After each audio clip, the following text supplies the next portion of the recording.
I was proud of our team today.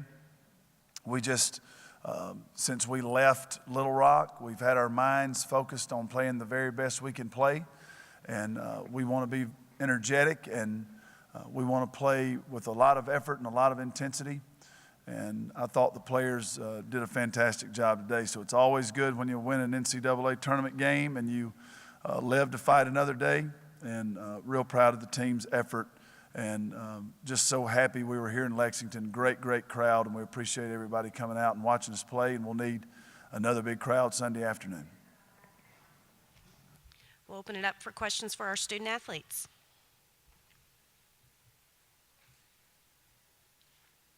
Jennifer, did you feel like coming in that TSU had a lot of confidence since they played you guys pretty well the first time, and that it was important to get out to the big start like you did to take away some of that confidence? Yeah, you could tell they had a lot of confidence. They were talking to each other and trying to motivate each other and saying that this game wasn't out of reach, so they definitely had a lot of confidence.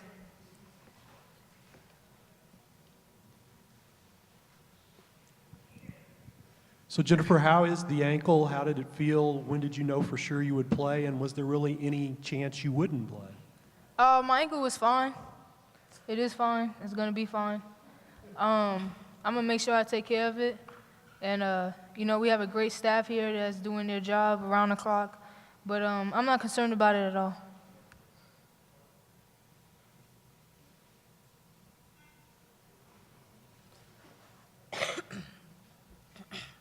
For both of you guys, you seem like after the first couple minutes you shook the dust off a little bit and really got going, and offensively you looked really good, scoring in transition.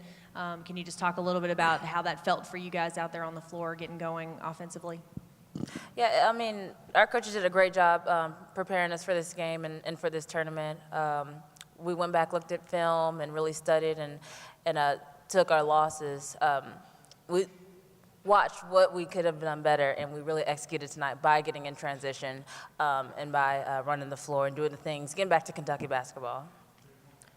Yeah, and if you come to our practices, like, you would be able to understand, like, why we're executing in transition, because we've been practicing it, and now we're just able to go out on the court and execute that.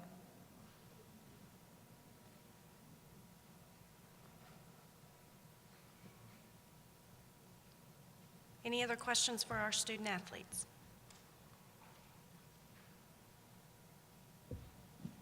The whole bench seemed to get super excited when JC hit that three, and just how much fun you guys seem to be having more fun together maybe than you did earlier in the season. Is that fair?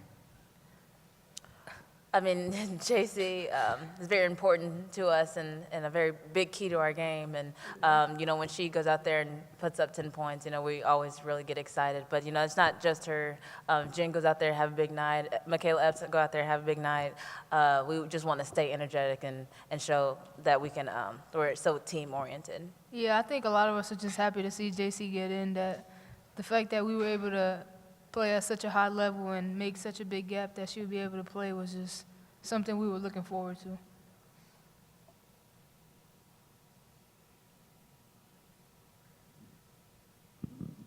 After that, I know that neither one of you played in that first game against them, but they had grabbed an 8-point lead early. They sort of clawed back in the second half. How important was it to sort of jump on them and get a lead and not, you know, let them think that they could get back in it?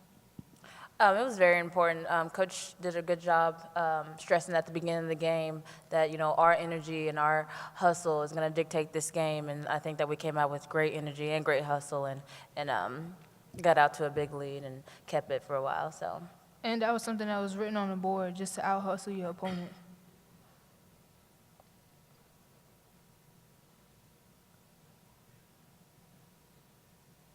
Any other questions for our student athletes?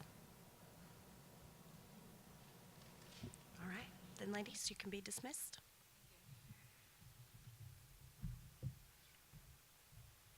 Keep the water.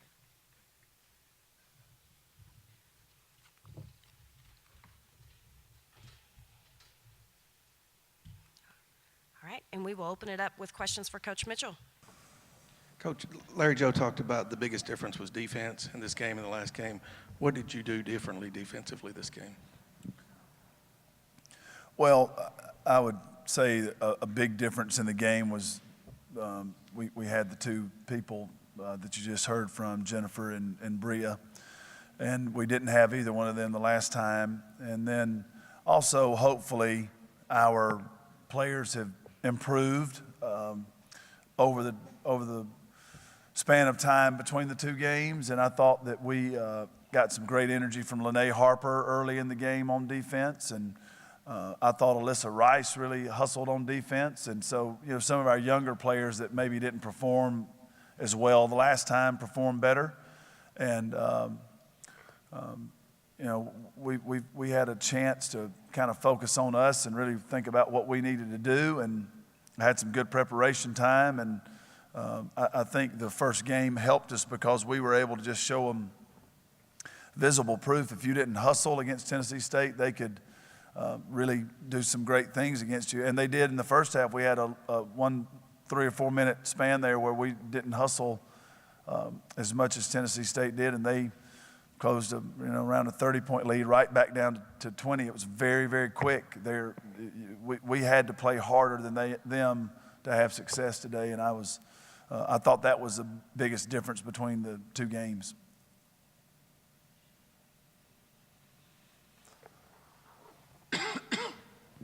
Coach, your turnaround time is pretty short, so what do you do to prepare for Dayton? What do you need to work on? Well, that's the beauty for us in this tournament, is that we try to keep the focus on Kentucky and what we need to do first and foremost. And we will, once our quad was released and we knew the three opponents, we immediately started working on all three. And so, you get into a situation where now we'll just go back to the hotel. The coach that has that will already know if there's any difficult or real unusual things that we need to cover.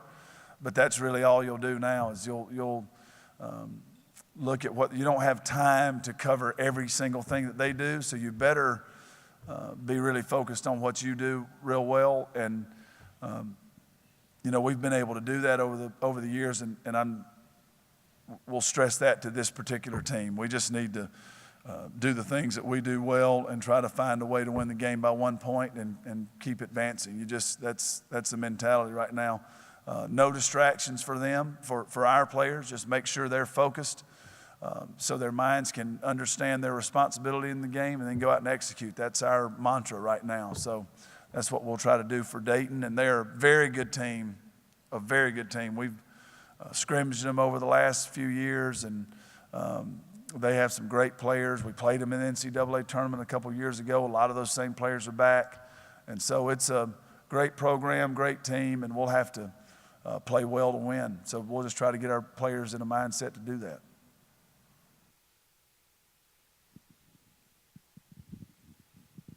Matthew, I know you and Jennifer O'Neill have had an interesting relationship through the years. You've coached her, 5 years. How has she challenged you, and how have you sort of grown as a coach from working with her? Well, it started, with really a young kid coming in here who kind of thought she knew what she wanted to do basketball-wise, but I don't know if she really thought a lot about what kind of person she wanted to be. And I don't know that I gave a lot of thought when I was that age either. I'm not trying to, put her down when I say that, but it's been a great experience. It's certainly been challenging. We've had, moments where it's been more challenging than, say, my relationship with Bria. But when you do it the way that we do here, and you stress family so much, it's really like a family. And I don't know how all your families operate, but the Mitchell family, it wasn't always just perfect, smooth sailing all the time. And so it's a lot like the family I grew up in. If somebody did something wrong, it was confronted, and you tried to, learn from that. And Jennifer, I don't think always liked what I had to say, but I always tried to tell her the truth and always tried to be up front. And I think that she's always done that with me. That's what I've appreciated about her. And it's really come full circle. It's the day after the Ole Miss game when those 4 seniors came and sat on my couch and told me what this program meant to them and what it meant in their lives. And I'd never heard Jennifer O'Neill, you know, you guys all know that have covered this, you know, I didn't know if she's ever heard a word I've ever said to her, you know. And so it was I've said this before, it was one of the great moments I've ever had in my coaching career because Jennifer O'Neill told me exactly what Kentucky program's about and what it's done for her and what it means for her and what it needs to mean for the younger players. And so, you know, feel like we've had a great time together, and that's why I'm so motivated to just try to win a national championship. And we can't do it if we don't win on Sunday, so we're going to put everything we can into it. But I'm really proud of Jennifer, and you know, we may get into it tomorrow between now and Sunday's game, but we love each other, and she's a real success story here at Kentucky in more ways than you guys could ever understand just from looking at her on the basketball court. She's you know, a player I love a lot, like I do all these players.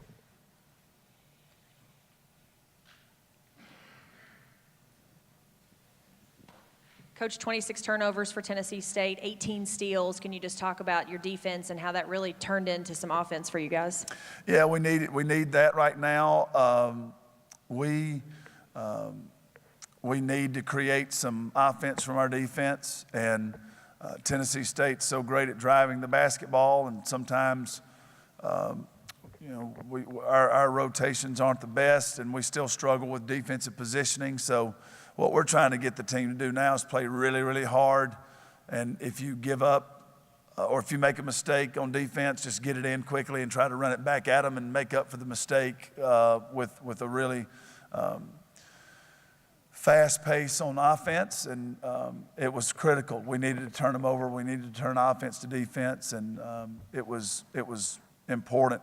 Obviously, you know, we're going to play a better team on Sunday. It's just the way it is. Tennessee State was 15, and Dayton's a 7, and I think Dayton was probably one of the better 7s in the tournament, and could have been seated higher. Very difficult game coming up, and we'll have to try our very best to create some offense with our defense, even if it's not turnovers, if it's tough shots that we can rebound and get going. I thought any time where we could really get either a turnover or a missed basket, we were pretty good tonight. And any time that we allowed points and they were able to set their defense, we weren't as good. So it'll be important for us in this tournament to advance, to create some offense with our defense.